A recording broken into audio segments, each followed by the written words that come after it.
Good morning, everybody. It is Travels with Dottie and Robin Dottie. We're on our morning walk, and I always have to check it's the 7th of May, uh, 2024, and it is 6:46 a.m. And good morning to everyone. I'm going to have to stop here soon because Dottie looks like she's about to do her business, and I need to take a little break to do that. Um, I'll be right back. Main camera's doing really well this morning, and probably because there's like zero wind. It's in the low 50s, probably be in the high 70s, low 80s today. Um, George had his neutering surgery yesterday and continues to do well. Well, we have to take another break because she's doing her business.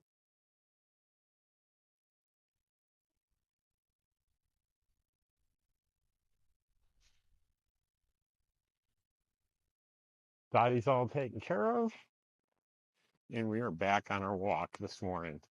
And I was saying George had his surgery yesterday, his neutering, um, and continues to do very well. He had one of those neck collars on. He did not tolerate it at all.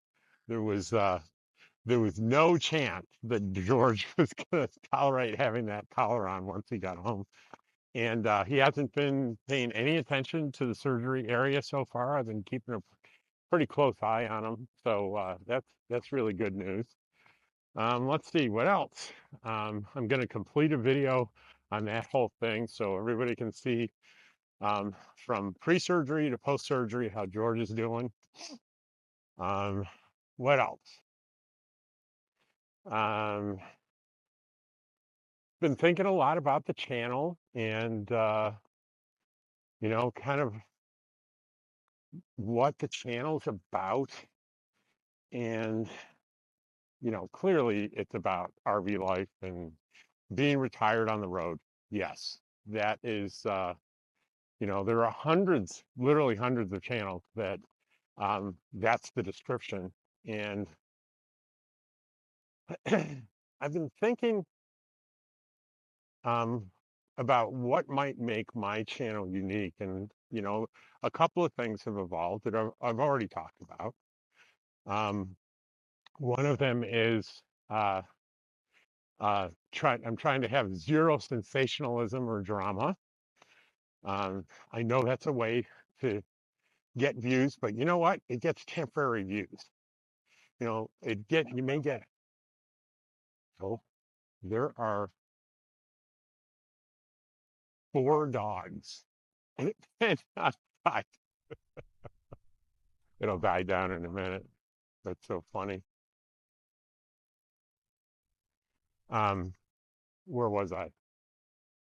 So, that's one thing that I think makes me unique. Oh, what I was saying was that you can, have a really dramatic sort of title and um, what they call clickbait, right? And you do get a lot of clicks. A click basically means a view. I don't know how many seconds you need to actually view for it to count, but probably not much. And it's artificial. When people discover that you're not delivering what you've implied, they'll get annoyed. So there's a lot of turnover in there's a lot of turnover in the viewership. Now, if you don't do that and you deliver what you promise, then you're going to get people that want that stuff and get satisfied that they get it. Um, and that's going to be a smaller group of people. And I understand that. And I think I appreciate that. Um, I've noticed a lot of YouTubers say, well, I noticed from my statistics that 80% of you are not subscribed, so hit that subscribe button. And I think the reason for that is that maybe 80% of the people are casual viewers and aren't sure. And generally, when people are sure, they'll subscribe. They want to see more. People know how to do it. You don't need to tell them to do it or suggest that they do it. People are pretty smart. YouTube viewers understand the basics of how YouTube works. What else? Well, then I started thinking about values, my personal values. And what I'm hoping is that this is a little tricky to get to turn. Well, I pointed and it went. I need you to go that way. It's kind of going that way. Well, values. You know, as a therapist, I've done a lot of work with both myself and clients on identifying what are your values. What do you think is important? And in my personal journey, we all have quite a collection of values, but we generally have one or two that are super important to us. And for me, I think it's two that really stand out, and it's kindness and empathy. Now, I say that, and I'm not trying to imply I'm some kind of Mother Teresa. I'm not. I make mistakes like everyone does. I make mistakes with people, and I've in my past I've been hurtful to people at times, and I regret that. But that is reality.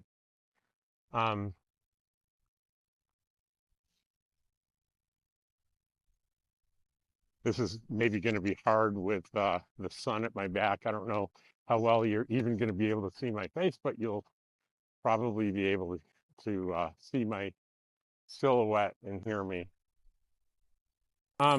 So that kindness and it's something that I'm aiming the ship towards.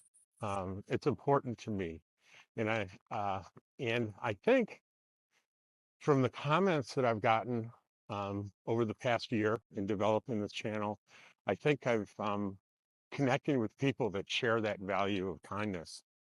One of the ways I'm trying to really convey that is my, I don't know, that I'm kind of on the kindness thing is every day I do a short that I call a positive news story. And it's something uplifting and positive that I find through hopefully reputable resources. And I present that.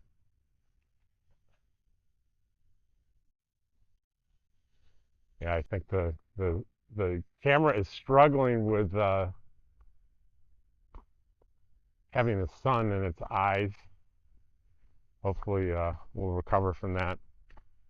It hasn't been very popular. You know, probably the biggest viewership I get of one of these shorts is maybe 500, but the average is more like 200 to 300. So it's not really something that's caught on. But the other way to look at that, if even 100 people listen to what I have to say, that's a victory. So that's one of the things. The other is I do my best to keep negativity off the channel and out of the comments. I want my channel to be a place of peacefulness and kindness. Empathy is important too. It's kind of hard to convey empathy in a video, a YouTube video. I'm not sure. I'll have to think a lot about that. It's something that I work on quite a bit with my friends and people I have interpersonal relationships with. Is empathy to me is using the power of my imagination to pretend that I am the other person and I see the world through their eyes. And I imagine their circumstance or whatever it is that I see happening to them And if I really am able to put myself in their shoes, I can experience the emotion that they're experiencing. And that really validates how they're feeling. And here's the really interesting thing about it is I don't need to agree with them to do that. In fact, I can disagree with you and still have that empathy if I can use my imagination to see the world the way you see the world. Um, a good example of that is um, um, someone with the complete opposite view of your political beliefs that you might feel really strongly about. If you really work to put yourself in their shoes, and see the world through their eyes, you can understand. And it can be very hard to do, but it's doable. You can do it. I can do it. I've done it. Um, anyway, I'm on my second battery, and um, I really apologize. think I'm going to find out when I do the editing, the sequences with the sun behind us are are going to be maybe kind of hard to watch, but we'll see. It's all an experiment. I want to thank you for watching my channel. I appreciate it, and I hope you have a great day.